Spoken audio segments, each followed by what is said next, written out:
Leader Fan Radio Network. What do you mean? And KFAN.com. 2 minutes and 32 seconds past the hour of 3 o'clock Central Daylight Time. Welcome back. Monday edition, bumper-to-bumper program. First day of Lions Week on a rather fall-like, crisp Monday afternoon here in the Twin Cities of Minneapolis and St. Paul. I am the host of the program. My name's Dan Barreiro. Guardsy's back from his trip to the left coast, a successful business trip for your favorite college football team. Looked dicey for a moment until it wasn't. I'm sure he'll file a live report on just how drunk Pat Kessler got, whether he indeed tried to storm the field, and maybe a couple of beach shenanigans as well. Who's to say? We'll get to that eventually. We'll also get to the Bradshaw and Bryan KFAN text line, which is reopened for the top of the show at 64686. We have two guests scheduled today. I guess you could call them to a certain extent Monday regulars, depending on the week. Ben Lieber is scheduled for 447 today. Nacho Lieber to help kick off Lions Week. And Johnny Athletic is scheduled for, is it 5:30? Yes, sir. 5:30 tonight. John Athletic. Was he in New York? He was. Okay, I wasn't sure. I thought he was. Yep, I think he's on his way back right now. I saw the double byline story with the New York Dateline, but I thought, well, maybe that was because the other writer he shared the byline with was there. But apparently, both were there. And a lot of interesting National Basketball Association, Minnesota Timberwolves intrigue after a trip to the Garden. This was right on the heels, of course, on the Minnesota Lynx Game 2 WNBA Finals in Brooklyn, New York. So we'll get to all of that with Johnny, if not sooner, at 5:30 this evening. We do pride ourselves on this program that we are aroused by excellence. We never run from it. We embrace it. And we respect it. And I'm trying to get a handle on just how aroused I should be about the best division in football. We touched upon this a week ago when the cumulative record within the division was 14-5. Well, there were 3 NFC North teams in action yesterday, and they all won again. And they all won rather comfortably. So the division record is now 17-5. 17-5. They tell me this is the only division since realignment to have all 4 teams win 4 games by the 6th week of the season. Week 6. All 4 teams have already won 4 games. The 4 NFC North teams, we are told, also are the top 4 teams in the National Football League in point differential. Point differential, which we like to think is a stat that goes beyond wins and losses. That, you know, if your point differential is +7 and you've won all your games, you go, well, it's going to catch up with you. Right. As it has the Vikings, you could argue, in the past. But for the moment, the Vikings lead the league in point differential, +63. Lions are next after they humiliated Zim and the Dallas Cowboys. That's the word for it. Yesterday. That was a humiliation. They're at +60. The Chicago Bears are at +47, and the Packers are +41. Pro Football Talk tells us no other NFL team has a +40 point differential. It's astonishing how good the division, at least in terms of performance to this point, has indeed performed. Let me give you a couple of other nuggets that got my attention. Mentioned the Detroit Lions, who were clinical in their dissection of the Dallas Cowboys. The Lions, they scored 47 against Dallas. That's the most they've scored in a game since Week 11 of 2011 season. They've now scored 40 points in consecutive games for the first time since 1962. This one's even better. The Chicago Bears have scored 5 offensive touchdowns in back-to-back weeks. Do you know the last time they did that? 5 offensive touchdowns back-to-back weeks. I'm thinking like 60s or 70s. 1956. Yeah. 1956. Now, here's the rub. The Bears have victories against 4 one-win teams. So, what are they really? Now, I would argue, given that they're winning comfortably in a few of these games, they're still better than I thought they were going to be. But can we truly take them seriously as a threat and as part of the best division in football that's going to hold up? Well, they play, I think, the Commanders in Washington this week. One would think that's going to be a bit more difficult to challenge, one could say. Maybe we would know more at that point. I tend to think we've seen enough of the Vikings to believe they're a real threat. I'm not here ready to say they're going undefeated or that they're a lock to win the division. The Lions, I've thought all along, are damn good. The Lions are a well-constructed football team. They lost their best defensive player yesterday in one of the more grisly bits of video you'll ever see. In fact, it was so grisly that Fox made ultimately the decision to not play it coming back from the break. But I'm sure many of you have seen it anyway. It's all over the internet. It ain't good. It ain't good at all. What's the name of the Michigan kid? Aiden Hutchinson, who's been, that's another stat I saw, like in terms of pressure, whatever these fancy analytics are in pressuring the quarterback, he's like top 5 for the last 50 years. So that's going to hurt. There's no question that's got to hurt the Lions, but they're good. They're very well put together. They can run the bleep out of the ball, too. That's the other thing. They can run it really effectively, and yet they got like 9 playmakers all over the field. Packers? Well, I mean, again, are they great? I don't know. They took care of business. They got a big lead on an ordinary Arizona team that had shown some life coming from behind to beat, was it San Francisco? Yep. Got back, I think they cut it to 24-13. The Packers were up 24-0, I believe. And then it was 24-13, and then the Packers kind of ran away with it. I'll say I don't know how much of this is going to hold up. Who is going to hold up? I think the Bears, again, have the most to prove, despite the 4 victories, because of who they've beaten. I think there's any question about that part of it. But I will add that having records like this many gaudy records in a division, I can remember in my growing up years, I did, and this is one of the great advantages that Bud took full advantage of. There were so many years when this was just a crappy division, right? Post the Lombardi glory years in Green Bay got pretty bad, right, for a long time. The Bears were almost always awful. I'm talking, obviously, before the team that kind of emerged in 1984 and then won the Super Bowl in 1985. They were a mess. And the Lions were a laughingstock, except with a couple of notable exceptions. So I think it's hard not to be aroused by the records. Now, it's about to change because they're about to start playing each other. That's the other thing. Point differentials are going to change because, like, if the Vikings play the Lions, they both cannot improve their point differential the same weekend, right, on Sunday. That's not. I don't think that's physically possible. Right. One of them is going to lose a little there. One of them, presumably, one team will lose. Maybe it'll be a tie, unless they tie and everything stays equal. And then everything could stay equal. That's exactly it. But all of this, I think, is souping up the division, the matchups that are yet to come. So we've played the Packers once, correct? Yes. We beat them. Yes. Is that the only division game that's been played thus far? Because I know there's a lot more to come, and I don't know if the league scheduling powers did this on purpose or not, but I do like waiting a little bit on division opponents.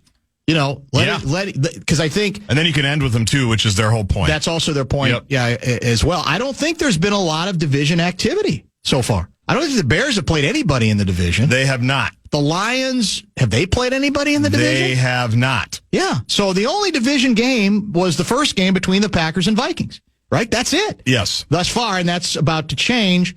Although I think the Bears still don't play in the division for several more weeks, because after Washington... I want to say they've got 2 more winnable games against teams outside the division. I don't know if it's, I think, if it's outside the conference, but outside the division as well. 50-50. Cardinals on the road, yes, and then the Patriots at home. And before they host the Packers. It must also be said, the quarterback play in this division is impressive. Caleb Williams is improving each week. He's starting to show signs that he can make the plays, that he was vaunted to be capable of making. Their offense, again, albeit against bad teams, has improved each week. Jordan Love threw a couple of balls. Did you see the one ball he threw under pressure? Yeah. To the corner of the end zone, to the 1 yard line. He's about to get smothered. And it looks like it's one of those, I'm just going to throw it up and either hope it gets batted down or it goes out of bounds. And it was perfectly placed to the receiver at the half-yard line, and he waltzes into the end zone. Now, part of it was the defensive back did a bad job locating the ball, but it was a ridiculous throw under heat. Ridiculous. So you say, he's got the ability. He's good. Doesn't mean he's going to play perfect, but he's good. Goff has figured it out. They've got him in the perfect system. He's regained and they've rebuilt all of his confidence.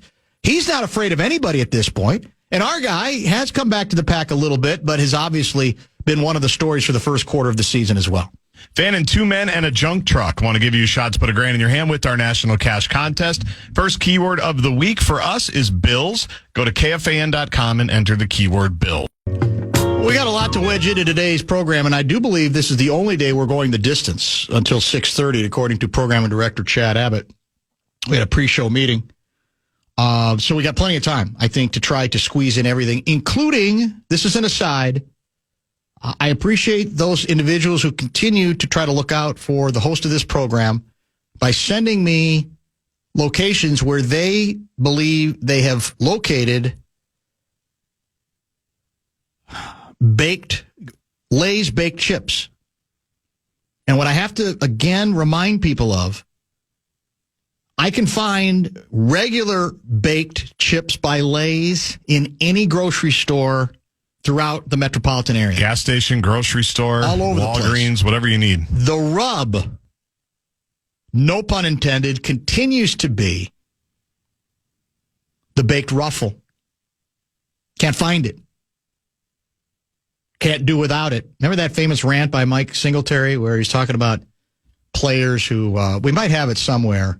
It was the rant that we all thought meant he was going to end up being a Hall of Fame coach. Right, you need winners. It turned out, he was better talking the talk than walking the walk as a head coach. But it's the baked ruffle that I, at least on the west side, continue to long for and to be unable to locate. The baked ruffle. If you find it, let me know. Send a photo in. Now, what I haven't done, because I'm not a good online, maybe I go to Amazon Prime, you can get it, you can get a case. Probably could. Of baked ruffles, and maybe that's the direction I'm going to have to go. I have this sort of built-in bias that I assume that means they're going to be stale, which is probably unfair to Amazon Prime, right? I don't know. Yes. But in any case, somebody found it in the Litchfield Walmart. How far is Litchfield? Litchfield? It's a little bit of a drive. I'm pretty sure it's just straight on Highway 7. Is it a pretty trip? Yeah. Well, straight like towards Wayland's place? I think it's past Wayland's place. Well, that's pretty far. I'm pretty sure. Yeah, that'd be pretty far. I can't remember. I usually get to Hutch and stop if I'm going that way. Okay. I don't find myself west of Hutchinson very often. All right, fair enough.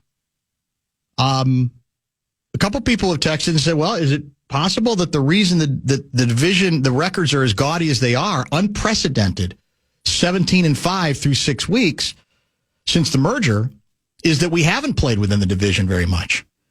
Because if the teams are as good as their records, then they'll continue to perform when battling against one another. Now, to a certain extent, some records are going to have to suffer because you're playing each other. As we said, starting with the Vikings and Lions, still a game that shockingly has not been flexed. It's a noon game. Somebody, I can't remember, I should have written it down, but whatever the 325 game is, it's to me, it's nowhere near as juicy as Vikings-Lions has become a juicy matchup. It's big time. It should be, shouldn't it? I mean, yes. 5-0 versus what are the Lions? 4-1? They're 4-1. Yeah. They lost to Tampa Bay second week. That's it. And I still don't know how they lost that game that they did. And they did humiliate the Dallas Cowboys most recently. Did you see the Zim stat, by the way? Whew. Last 4 home games, The Dallas Cowboys have allowed 167 points.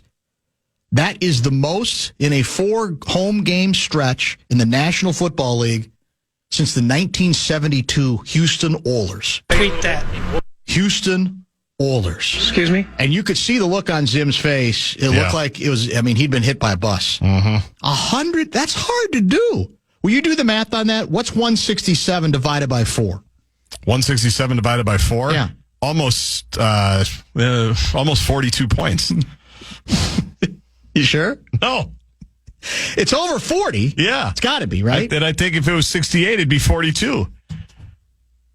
That's astonishing. Yeah. Is it not? Mm-hmm. What was the question you asked And me? that's the reason somebody said, well, people are shocked that the Cowboys, that Jerry didn't fire his head coach. He can't fire the head coach and promote Zim because the defense is more screwed up than the offense right now. The whole sense of Zim in was we got the automatic guy to get promoted if indeed Jerry says, I've had enough of the former Packer guy, right? Yes. You have to go, if you're going to do it now, you got to go outside the team, right? Because you can't, with a straight face, promote Zimmer at a time like this, can you? Unless you want him to just run the team and not do the defense anymore, and you have a new defensive coordinator. Yeah, I guess you could do it that way. That's true, too. But you're right. It's a mess. Remarkable. And they've got players hurt. That's the other problem, is that they've got, a couple of their best defenders are out, including Parsons, right? He was just out this past week. Yes. So they don't have those guys coming to help, and they obviously have no confidence whatsoever in anything that they're doing right now. They're just getting trucked. Let me check NFL games this week. I've got it up. What do you want? We've got, by the way, tonight, Monday Night Football on the Fan, Bills at Jets, correct? Yes. Which is an interesting matchup for all the obvious reasons. What's the 325 Chiefs doubleheader? at Niners. Okay, well, it's hard to argue with Kansas City, but wouldn't the rest of the world like to see something a little different? I mean, we can see Kansas City every 15 minutes. You can see them everywhere. And the Niners at this point aren't what they were. They're kind of up and down, right? Yes. So why not? To me, the featured game should be our game against the Detroit Lions. I really believe that. I don't think that's homerism in my case. Two best records. They have a combined. What's our combined record? 9-1. What's the combined record of the Chiefs and the San Francisco 49ers? I'll have to pull up the standings. Pull that up. By the way, don't text me with baked ruffles flavored like barbecue or sour cream and onion and all that. No, I want the plain baked ruffles. This isn't difficult. This isn't a Rubik's Cube. Plain presumably they made them for a reason. Now, are they literally not popular enough any longer? That they're just making it very hard to get them into stores? That they are slowing their production? Is it possible they're on the way out? Don't know.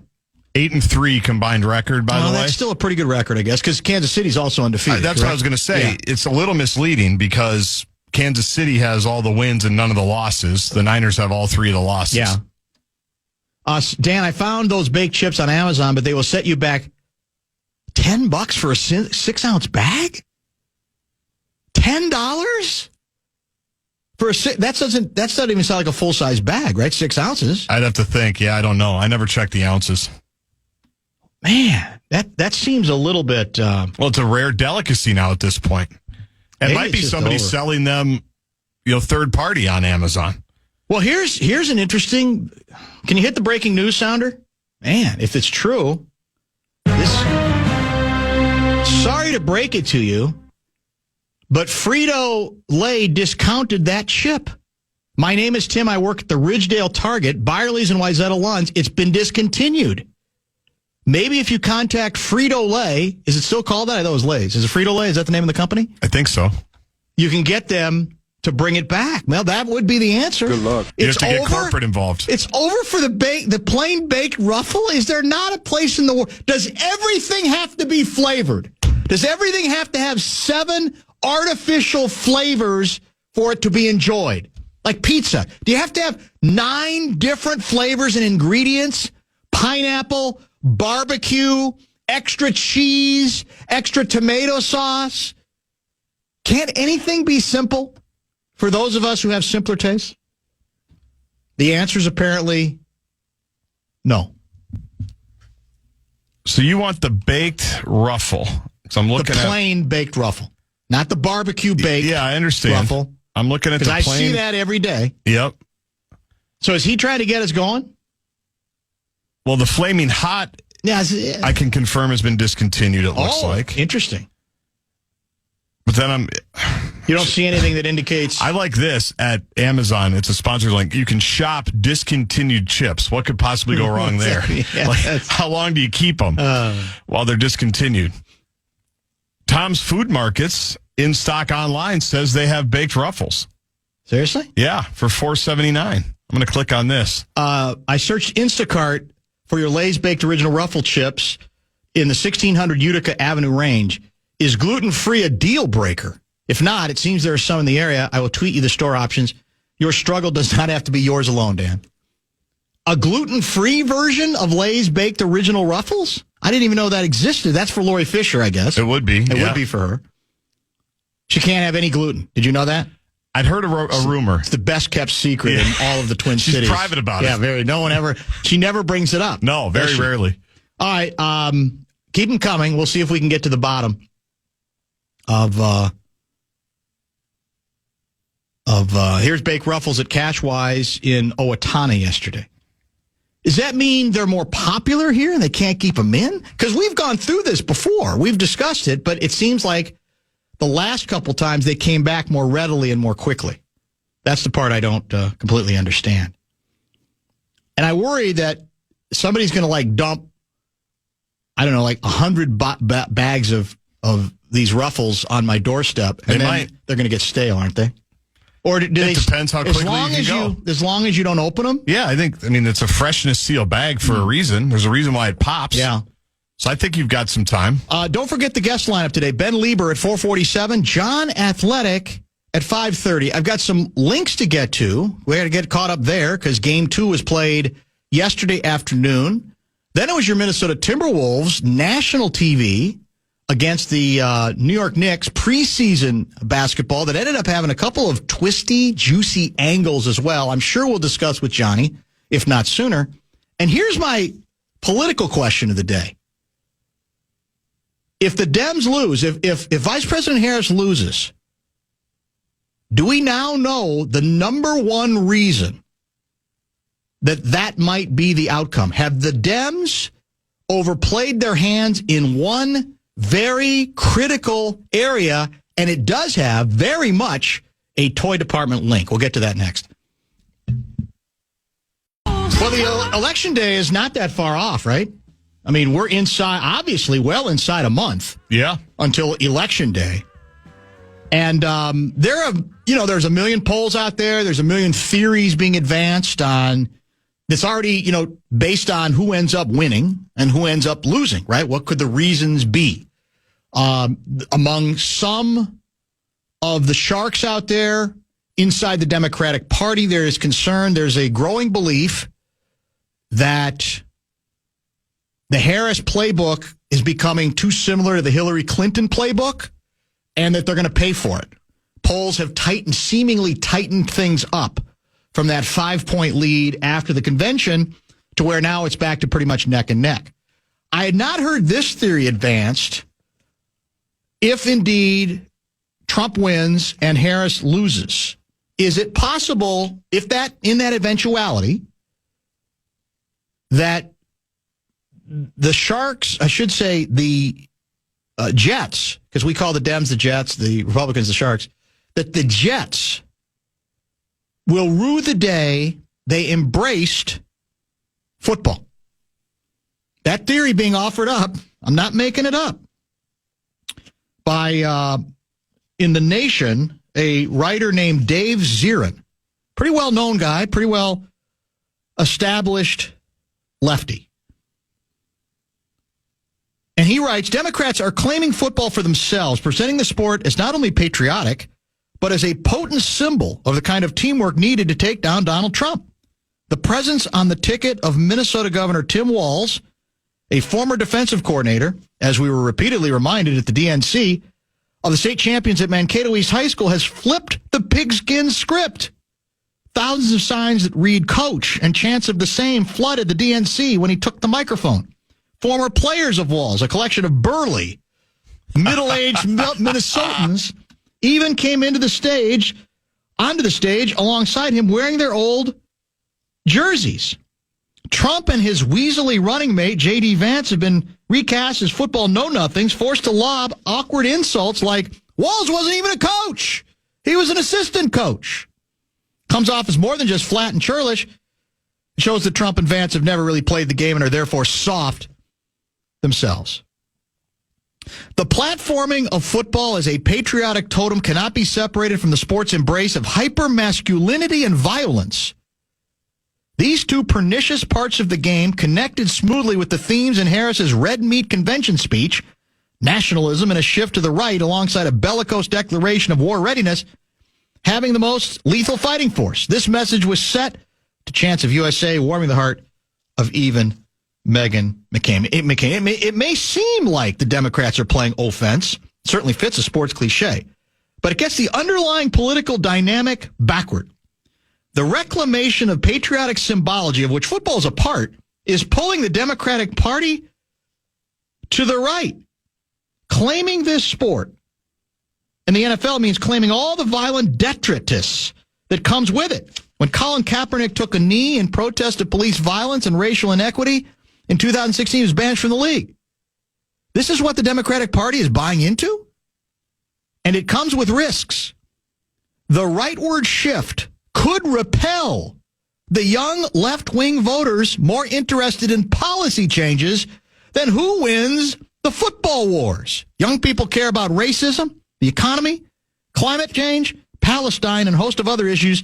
Given short shrift at the convention, football not only won't be enough to satisfy them, its embrace may send a signal that the big tent isn't big enough for them. This championing of conservative symbols like football, in other words, could cost Harris and Walz the election.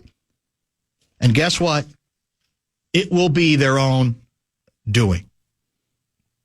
Now, there's your background. Let me give you one stat that's been brought to my attention. Let me get the graphic up because it's easier to read when it's up in front of me. I hold in my left hand via my phone the top 100 most watched U.S. TV broadcasts of 2023. I see literally the top 100. Only one of the 100 is not football related. The stories a stadium could tell. It's listed here at number 21, the 21st most popular, most watched TV broadcast in 2023, political programming. So I don't know what that was, but it was something political. Right. It usually is something like that. Other than that, it's all NFL. Let me correct myself. The 45th most watched U.S. TV broadcast in 2023, the Thanksgiving parade. Oh, leading into football. The rest of them are all National Football League, which is almost all of them. College football, which is looks like 3 of them. And number 60 is Academy Awards. So let me correct myself. That would mean if there's an Academy Awards one, a Thanksgiving Day parade one, and a political programming one, 97 of the 100 are directly football related. Now, I would suggest respect. I guess I could say, I hope with respect to Dave Zirin, that whatever effort he is making to continue to link football popularity with right-wing zealotry, he might be jumping the shark. He might be losing the thread. I would submit that those numbers would indicate that football is one of the few things left that brings everybody together. Sharks, Jets, commies, socialists, Christian nationalists, everybody, right? How much more evidence do you need? So I'm going to say that if Harris and the Dems lose, if the Jets lose, not the New York Jets tonight, but the political Jets, I'm not going to have this in my top 10 reasons for why they did. They go, you know what? They felt they played right into the Republicans' hands. They embraced all this football stuff because of Walls' background. By the way, did they have the wrong school on Walls? Was he Mankato East or Mankato West? Do you remember? I thought he was West. She said, yeah, he wrote East in the story. I think it's West, right? Anyway, beside the point. I'm not quite buying this theory. This falls to me under the classification of something. I think Zirin hates football, and he has every right to hate it. It's a barbaric sport. We saw it again yesterday play out right in front of us to the point where, you could say there's something hypocritical about all this money and all this time we spent on football, and we're not going to show you how bad it can be. We're going to protect you from the video, but we're going to keep playing, and we're going to keep going, and we're going to keep, showing you the game after game after game. He can have that position. I would defend his right to that position. I'm not sure, though, that even most lefties say to themselves, you want to attach yourself to this sport to the degree that that Coach Walls seems to be, and that Harris is because he's running with her. I'm done with this party. I'm going to either not vote or I'm going to vote for Donald J. Trump. I think it's thin. I would call it rather thin based on all that evidence. Yeah, and I've followed, it's Dave Zirin, whatever it is. And Zirin. And every once in a while, he's got something that really piques my interest and makes a lot of sense. And that's, I think, his job. Yeah. But yeah, this one, I'm not sure. Now, me personally, I think they've leaned in, and we talked about this at the convention. I'm never going to call him coach. No, I'm not either. I'm just not going to call him coach. I'm with you on that. I think they've leaned into that a little bit too hard. 100%. I think it's been a little bit too obvious. And he's at a football game every weekend. He was just at East versus West in Mankato at Blakesley this past Friday night, Did he give a speech? He talked to one of the teams. Yeah, I don't know if it was to his old Scarlets or if it was to somebody else. I think they probably played. It was too over the top for me at the beginning. Now, I'm not going to say any vote that I ever have is going to be put off by something like that it's going to change it. But I do think they've leaned into it too much. I don't think, just in general, I don't think it's going to cost them one way or the other or really benefit them one way or the other. No, I would say for you, it's too old and it's just too cliched as opposed to it's actually going to damage the chances for the ticket to win. No. It's preposterous. Like flip people that ordinarily would vote for Harris. Yes. They're going to vote for Trump now? They're going to go because you're aligning yourself too closely.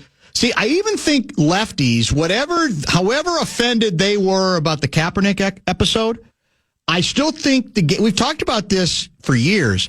I think the game is too addictive and people like the game too much. So they find a way to finesse around that. They go, okay, I went after the league. I went after people who went after Kaepernick at the time. I did all that, but I'm not boycotting the game from that point forward. The game, it means too much to too many people across the political spectrum. There's no game, I think, where that's the case. Now, are there some people who consider themselves relatively pacifist who have a hard time finessing this inherent contradiction? Possibly, but I don't think it bothers them enough to say, I ain't going to watch. The numbers speak for themselves.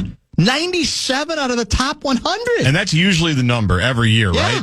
And there's always a couple of political things and then maybe one award show or something else that jumps in the top 100. But it's always at least 95, 96, 97 that are football. And more college games are going to pop into there, too, with all these new super conferences and Oregon, and Ohio State games that are becoming more prevalent. Very true. I think, and I believe for the Dems as a strategy, the Coach Walls thing, I don't think that really necessarily is all about the football. I think we love caricatures politically. Yeah. So we want to believe he's everyman. He's just a regular guy and he coaches. It turns out for a while he was a coach too. He's a coach. The coach the whole concept of being a coach is revered still, largely, I think, in the culture. And so I think it plays along with he's got a different resume. He didn't grow up, in the Ivy League. Right. He didn't grow up on Capitol Hill. Wasn't a lobbyist from the time he was 6 years old. He was coach. And we've had shows called Coach that people get excited about, right? And is it that the football part? No, he could have just as easily been a basketball coach. But I do think it's not too cynical to believe that the campaigners, the strategists for the Dems said, people like football, man. They do. They may complain about the violence, but there's still not enough of a movement nationally to try to shut it down, is there? It's not going anywhere. No. Not going anywhere anytime soon, I don't think. Nope. So pretty interesting stuff, but I don't think it's going to be a... I'll be gobsmacked if others, after a Harris loss, which I think is possible, go... It was the football, man. God, they're going to regret for the rest of their lives. They made this thing about, embracing that right-wing conspiracy called football. Manly, masculine. There's too many. Is there another sport that attract more women than pro football? I don't think there is. Now, maybe figure skating, but I'm talking about of the major team sports. Right. I don't think there's another sport that touches it. Consistently? No. I mean, that's why those numbers are as they are. They have to be. Yes. You have to have. There's too many women in the country for that to be, well, there's still no interest in women watching football, or it's too violent for women. I think that bridge has been crossed. There may be some people uneasy about their affection for the game, or even if it's not affection, inability to stop watching the game. I'm sure there are people go, ooh, God, what am I doing? But then 2 or 3 days go by and I got to watch. The Vikings are 5-0. It's a big game against the Lions. I got to watch it. It's the Ed Sullivan show of our time. Once upon a time, the Ed Sullivan show, everybody watched. Everybody. What's different then, though, was there were only 6 choices. Now there's still 1 million choices and people watch. But then Ed Sullivan on Sunday night's variety show you watched it. It was the feeling of, we're all sharing this experience. As Ed would talk to that lovable mouse named Topo Gigio. It's a dated reference for some of you that will know. If most of you won't, look him up. Topo, T-O-P-O, Gigio, G-I-G-I-O. Little puppet mouse. Was it a mouse? I don't know. Topo. I just call him Topo for short. Was you watched it? The Beatles, obviously. Barnum and Bailey's Circus, the Bolshoi Ballet. It was Sunday night at Sullivan Show. You got to watch it. You don't even have to necessarily love every act, but you have to watch it because this is the closest we come to being somewhat united, I guess I should say. A lot of these texts, interestingly, this might shock you, are having nothing to do with, they're political, but they seem to have nothing to do with what we were just talking about. I don't know how that... Well, they had to get it out. Yeah, I guess they did. You got to get it out. They had to get the whole thing out. It's Monday. It's been a long weekend, probably. Yes. So people got to get it out. Reminder, I should say, Johnny Athletic's going to join at 5:30, fresh off the plane from New York. And we're going to talk then in more depth about what I want to get to here briefly, the rest of this segment, as we return to the toy department. It struck me again, as we've talked about a couple times before, the degree to which we are no longer, especially as it pertains to basketball, flyover country. We are the furthest thing from professional basketball flyover country than we have ever been. We are closer to being main attractions than we have ever been.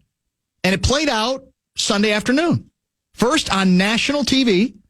This was on ABC, I'm pretty sure. Yes. Game 2, WNBA Finals in Brooklyn.